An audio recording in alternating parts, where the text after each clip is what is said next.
Nitish Kumar Reddy test match లో century సాధించడం చాలా గర్వంగా ఉంది అన్నారు ఏసీఏ కోచ్ కుమారస్వామి. అండర్ 14 నుండి అండర్ 19 వరకు నితీష్ కుమార్ రెడ్డి ఏసీఏలో తన దగ్గరే కోచింగ్ తీసుకున్నాడన్నారు. కష్టతరమైన టెస్ట్ లో సెంచరీ సాధించడం ఇండియాకి చిరసమైనటువంటి గెలుపునిచ్చినటువంటి ఇదై చూసాం. ఇప్పుడు చాలా కష్టతరమైనటువంటి మ్యాచ్లో నితీష్ కుమార్ రెడ్డి సెంచరీ చేయడం నిజంగా అటు ఇండియా క్రికెట్ అభిమానులు, ప్రపంచ అభిమానులు కూడా ఎంతోమంది గర్వంగా ఫీల్ అవుతున్నటువంటి పరిస్థితి అయితే ఉంది. ముఖ్యంగా చూస్తే విశాఖ కుర్రోడు కావడం నితీష్ కుమార్ రెడ్డి చిన్నప్పటి నుంచి క్రికెట్ మీద ఉన్నటువంటి ఎంతో ఇష్టంతో తను క్రికెట్ వైపు తల్లిదండ్రుల ప్రోత్సాహంతో వెళ్ళినటువంటి పరిస్థితి అయితే ఉంది.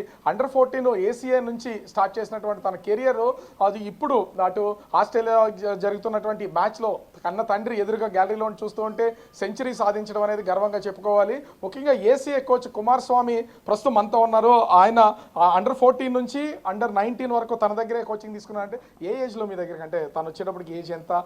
పిల్లవాళ్ళు కదా, చిన్న పిల్లలు అండర్ 14 అనేసరికి ఎట్లా ఉండేది ఆ బిహేవియర్ కానీ, ఆటలు కానీ, తన ఇంట్రెస్ట్ కానీ ఏం చెప్తారు అసలు? ఇప్పుడు ఏమనిపిస్తుంది మీకు ఇట్లాంటి టెస్ట్లో సెంచరీ చేయడం? చాలా హ్యాపీగా ఉందండి, చాలా గర్వంగా కూడా ఉంది. ఎందుకంటే వాడిని at the age of 8 years నుంచి వాడిని చూస్తున్నాను. ఈరోజు వాడు ఎంత కష్టపడాడు, ఆ కష్టానికి ఫలితం చూస్తుంటే నిజంగా ఇట్స్ ఎ ప్రౌడ్ మూమెంట్. ఒక ఆడికి క్రికెట్ కోచ్గానే కాకుండా ఒక అభిమానిగా కూడా ఆడికి నాకు ఎంతో ఆడి కోసం చెప్తుంటే నాకు చాలా హ్యాపీగా అనిపిస్తుంది. ఎందుకంటే ఎన్నో స్ట్రగుల్స్ ఫేస్ చేశాడు, వాళ్ళ పేరెంట్స్ స్ట్రగుల్స్ ఫేస్ చేశారు. అవన్నీ దాటుకొని ఈరోజు మన భారతదేశానికి ఇంత గర్వంగా చెప్పుకునే పేరు తెచ్చాడంటే నిజంగా ఇట్స్ ఏ హ్యాపీయెస్ట్ మూమెంట్. నిజంగా ఏం మాట్లాడాలో కూడా తెలియట్లేదు నాకు. వేసుకున్నటువంటి టీ షర్ట్లో నెంబర్ 8 ఉంది, ఇప్పుడు 88లో ఆడుతున్నాడు అనుకుంటా. ఏంటి టీ షర్ట్కి మీకు ఏమన్నా కథ ఏమైనా ఉందా? యాక్చువల్గా ఫస్ట్ టైం ఇండియన్ కలర్ వేసినప్పుడు అండర్ 19 టీంకి ఆడినప్పుడు వాడు ఇండియాకి సెలెక్ట్ అయ్యాడు. ఆ రోజు నాకు అక్కడ నుంచి వచ్చిన తర్వాత ఒక టీ షర్ట్ తీసుకొచ్చి ఇచ్చాడండి. అదే టీ షర్ట్ ఈరోజు నిజంగా ఈ టీ షర్ట్ వేసుకున్నందుకు నిజంగా ప్రౌడ్గా ఫీల్ అవుతున్నాను నేను. చాలా హ్యాపీయెస్ట్ మూమెంట్. ఆ రోజు నా పిల్లలు చాలా చిన్న పిల్లలు, ఆ రోజు ఆ నితీష్ కుమార్ రెడ్డి దగ్గర వాళ్ళు బ్యాట్ మీద ఆ రోజు తెలీదు వాడు ఇండియా ఆడతాడని, బట్ ఆ దగ్గర నా పిల్లలు బ్యాట్ మీద ఆటోగ్రాఫ్ తీసుకున్నారు. నిజంగా ఆ బ్యాట్ వాళ్ళకి ఇప్పుడు ఎంతో ఆనందం ఇస్తుంది నా పిల్లలకి. ఆ బ్యాట్ దాని మీద ఉన్న ఆటోగ్రాఫ్ నిజంగా it's a proud moment. That ఒక తెలుగువాడుగా ఇది గర్వించదగిన విషయం. ఎందుకంటే మీరు మ్యాచ్ చూసే ఉంటారు, సెంచరీ గ్యాలరీలో వాళ్ళ ఫాదర్ ఉన్నారు, ఎదురుగా ఆట ఆడుతున్నటువంటి సెంచరీ కొట్టిన మూమెంట్ కూడా చూస్తాం. అసలు ఆడుతున్నప్పుడు ఆ టెక్నిక్స్ మీ దగ్గర నేర్చుకునేటప్పుడు ఎట్లాంటి టెక్నిక్ యూజ్ చేసేవాడు, ఇప్పుడు ఆడినప్పుడు ఎట్లా ఉంది? ఇప్పుడు ఇండియా తరఫున ఆడుతున్నారు కదా, మీరు కోచింగ్ ఇచ్చినటువంటి టైంలో తన నేర్చుకున్నవన్నీ ఇక్కడ కనిపిస్తున్నాయా? 100% అండి, 100%. ఈవెన్ బిఫోర్ ద మ్యాచెస్ ఆడు ప్రాక్టీస్కి వచ్చినప్పుడు ఆడు రన్స్ కోసం చాలా హరీగా ఉండేవాడు. నేను చెప్పాను, నాన్న ఓన్లీ థింగ్ ఇంత పెద్ద క్రికెట్ ఆడాలంటే నిన్ను నువ్వు బిలీవ్ చేయాలి. మనం బిలీవ్ చేసిన రోజే మనం ముందుకెళ్తాం అన్న చెప్పిన మాట ఆ రోజు నేను చెప్పింది ఏంటంటే, నాన్న నువ్వు ఎర్లీగా స్ట్రోక్స్కి వెళ్ళిపోతున్నావు, కొంచెం వెయిట్ చేసి కానీ ఆడగలిగితే డెఫినెట్గా నీకు మంచి రిజల్ట్ ఉంటుంది. నీ దగ్గర నీకు ఆ స్ట్రెంగ్త్ ఉంది కాబట్టి నువ్వు రన్స్ కోసం వెళ్ళదు, కొంచెం వికెట్ దగ్గర స్టే చేస్తే పెద్ద స్కోర్ కొడతావు అన్న మాట ఈరోజు నిజంగా అలాంటి క్రైసిస్ మూమెంట్లో ఇండియా వికెట్స్ అన్నీ పడిపోయి ఫాలో ఆన్ స్టేజ్లో నుంచి ఈరోజు మన ఇండియాని సేవ్ చేసే స్టేజ్కి తీసుకెళ్ళాడంటే నిజంగా it's a very proud moment. చాలా చిన్న వయసులో చూస్తే ఒక ఆడినటువంటి ఇన్నింగ్స్ విషయంలో కానీ అతను అంటే ఒక పక్క సచిన్ గురించే చెప్పుకుంటా, అతి చిన్న వయసులో క్రికెట్లోకి ఎంటర్ అయ్యి టెస్ట్ ఆడుతున్నారు. ఇప్పుడు నితీష్ అందులోనూ మీ స్టూడెంట్గానే ఉన్నటువంటి పొజిషన్. మీ ఇంటికి కూడా ఎప్పుడన్నా వచ్చారా? వచ్చాడు మా ఇంటికి వచ్చాడు, చాలాసార్లు వచ్చాడు. వాడు ఆ టీ షర్ట్ పట్టుకొని వచ్చాడు, నాకు ప్రజెంటేషన్ ఇచ్చాడు అనమాట. వాడు ఫస్ట్ టైం సార్ నేను ఇండియన్ టీ షర్ట్ వేసుకున్నానని. ఆ రోజు అనుకున్నాం అంటే ఒక పిల్లోడిని మనం చూస్తే కొంచెం మనం అనలైజ్ చేయగలమండి.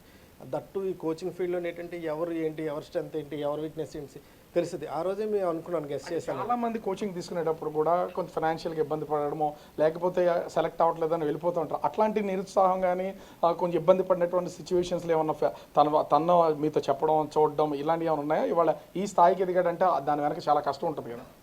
నిజంగా ఈ స్థాయికి ఎదిగాడంటే దానికి కారణం వాడి వెనకాతలు ఉండి వాళ్ళ పేరెంట్స్ అండి. నిజంగా ఎవరి సినిమాలోనైనా ఆల్ హీరో అనుకుంటారు, కానీ బట్ నితీష్ సినిమాలో మాత్రం వాళ్ళ ఫాదర్ హీరో. ఎందుకంటే వాడి కోసం ఆయన జాబ్ సాక్రిఫైస్ చేశాడు, వాళ్ళు ఫ్యామిలీలోనే చాలా ప్రాబ్లమ్స్ ఫేస్ చేశాడు. మీరు జాబ్ వదిలేశారు, వాడు ఏంటి ఆడతాడు క్రికెట్, ఎందుకంటే వాళ్ళ father each and every moment నాతోటి షేర్ చేస్తారు. ఈవెన్ నితీష్ కంటా వాళ్ళ ఫాదర్ నాతో క్లోజ్ ఎక్కువ. సో ఆయన చెప్తుంటారు, సార్ ఇలా ఉంది పరిస్థితి, ఏం చేయమంటారు. కానీ ఆయన్ని బిలీవ్ చేశారు, వాడు వెనకాతలే ఉన్నారు, స్టిల్ ఈ రోజు కూడా వాడు వెనకాతలే ఉన్నారు. అందుకే ఆ హ్యాపీనెస్ ఆయన ఫేస్లో చూస్తుంటే నిజంగా చాలా హ్యాపీగా ఉంది. ఫోర్త్ టెస్ట్ ఆడుతూనే ఫోర్త్ టెస్ట్లోనే సెంచరీ సాధించడం అనేది ఒక బెస్ట్ ఆపర్చునిటీ అనుకోవాలి వచ్చినటువంటిది. దీన్ని ఏం చెప్తారు దీని గురించి? చాలా హ్యాపీగా ఉందండి. ఫోర్త్ టెస్ట్లోనే 100 కొట్టడం అంటే అంత ఈజీ థింగ్ కాదు. దట్టు అంత ప్రెజర్ సిచ్యువేషన్లోని వాడు చేసిన బ్యాటింగ్ నిజంగా చాలా హ్యాపీగా అనిపిస్తుంది మనకైతే మాత్రం. సో ఇక్కడ కుమారస్వామి గారు పిల్లలు కూడా ఉన్నారు, మనం చూస్తున్నాం కదా విజువల్లో. ఈ పిల్లలు కూడా ఇప్పుడు అంటే కొంచెం పెద్దగా అయ్యారు. నితీష్ కుమార్ అండర్-19కి సెలెక్ట్ అయ్యి ఇక్కడికి వచ్చినప్పుడు చాలా చిన్నవాళ్ళు. మీ ఇంటికి వచ్చారు కదా, నువ్వు తీసుకున్న ఆటోగ్రాఫ్ తీసుకున్న బ్యాట్ ఏది? సో ఏం మాట్లాడావు అప్పుడు? అప్పుడంటే నాకు అన్నయ్య ఎవరో కూడా తెలియదు ఆ టైంలోని. అంటే ఒకసారి మాకు బ్యాట్ ఇది సైన్ ఇచ్చిన తర్వాత ఇప్పుడు మ్యాచ్ చూస్తుంటే ఇప్పుడు నాకు తెలిసింది. నాకు ఫస్ట్ నుంచి ఎస్ఆర్హెచ్ అంటే చాలా ఇష్టం. ఆ టీంలోని ఫస్ట్ నా ఫేవరెట్ ప్లేయర్ ఉండేవారు, కానీ దాని తర్వాత ఇప్పుడు నాకు నితీష్ కుమార్ రెడ్డి అండ్ కోహ్లీ. సో ఇంత చక్కగా అంటే మీ ఇంటికి వచ్చి ఇక్కడే కూర్చున్నాడు, మీ బ్యాట్స్ మీద కూడా చూస్తున్నారు కదా, ఫొటోస్ కూడా చాలా చూసాం. ఎట్లా ఫీల్ అవుతున్నావు? చాలా హ్యాపీ ఉందా? I'll be very happy person because I'm having a father who will be very supportive for me and I'll be the happiest so person. ఇక్కడ ఇంకా నేను వచ్చి రాగానే నితీష్ కుమార్ గురించి మాట్లాడుతుంటే సెల్ ఫోన్లో రికార్డ్ చేస్తున్నారు కదా, మీ ఇంటికి వచ్చారు కదా, అంటే ఏ వయసులో వచ్చినప్పుడు ఎట్లా ఉండేవాడు? మీ పిల్లలతో ఆడుకుంటూ ఉండడా, లేకపోతే క్రికెటర్ లాగా బిహేవియర్ అట్లా ఉండేది? అస్సలు ఉండేది కాదండి, చిన్నపిల్లలాగా ఆడుకునేవాడు అతను. హాయిగా చక్కగా ఏమైనా కొంచెం చేసి స్నాక్స్ పెట్టిస్తుంటే తినేసేవాడు. అంటే చాలా అంటే నేను ఎక్కువ తినాలంటే స్పోర్ట్స్ మ్యాన్ కదా, మాకు తింటేనే కదా బాగుంటుంది అలా మాట్లాడేది అనమాట. అంటే అలా హ్యాపీగా ఫీల్ అయ్యి నేనేం వేపు పెట్టినా జీడిపప్పు గట్ట కొంచెం వేపు పెట్టింది అనమాట, అలా తినేవాడు చక్కగా. సో అసలు ఊహించారా, ఎప్పుడన్నా అనుకున్నారా? మీ ఇంటి చాలా మంది ప్లేయర్స్ వస్తూ ఉంటారు వెళ్తూ ఉంటారు, కొంతమంది రంజీల్లోనే ఆగిపోతూ ఉంటుంది. ఇప్పుడు ఇండియాకి సెలెక్ట్ అవ్వడం, ఇప్పుడు ఇట్లాంటి మ్యాచ్లో ఊహించారు అసలు? అస్సలు కానీ మా వారు మాత్రం చెప్తుంటారు, వీడు ఎప్పుడైనా ఇండియాకి ఆడతాడు హారిక అని చెప్పేవారండి. అది మాత్రం గోల్ అతను. సహజంగా ఒక ప్లేయర్ సక్సెస్ అయ్యాడంటే తల్లిదండ్రులతో పాటుగా ఆ కోచ్ ఫ్యామిలీ కూడా చాలా దగ్గరగా ఉంటూ ఉంటారు. తర్వాత ఇది చాలా బాగా ఆడతాడు, ఈ టాలెంట్ నాకే తెలుసు, వాళ్ళ తల్లిదండ్రులు కూడా తెలియదు మా వారు చెప్పేవారండి. అవునండి నిజంగా అయితే గ్రేట్ అండి, అలా ఆడితే మీకు మంచి నేమ్ వస్తుందని నేను హ్యాపీగా ఫీల్ అయ్యేదాన్ని. సో చూస్తున్నాం అటు నితీష్ కుమార్ రెడ్డి చేసినటువంటి ఈ సెంచరీ అసలు అంటే ఫాలోన్ ఆడుతున్నటువంటి టీంకి సంబంధించి అలా ఉంటుంది అనుకున్న టైంలో అది అద్భుతమైనటువంటి సెంచరీ చేయడం, మొత్తం అటు తల్లిదండ్రులతో పాటుగా ఇండియన్ క్రికెట్ అభిమానులతో ముఖ్యంగా చూస్తే కుమారస్వామి ఏసీఏ కోచ్గా ఇప్పుడు వర్క్ చేస్తున్నారు. తన దగ్గర అండర్-14 నుంచి 19 వరకు ఉన్నటువంటి వ్యక్తి, ఇదే ఇంట్లోకి తరచూ వస్తూ ఆడుకుంటూ వాళ్ళ పిల్లల్లాగా మెలిగినటువంటి వ్యక్తి ఈవేళ సక్సెస్ అయ్యి ప్రపంచం అంతా మాట్లాడుకునేలాగా ఉండడం మాకు గర్వకారణం. మా ఏసీఏ తరఫున ఆడుతున్నందుకు ఏసీఏ తరఫున కూడా చాలా గర్వంగా ఫీల్ అవుతున్నామని చెప్తున్నటువంటి పరిస్థితి కనిపిస్తోంది. Right, thanks for the updates Raju.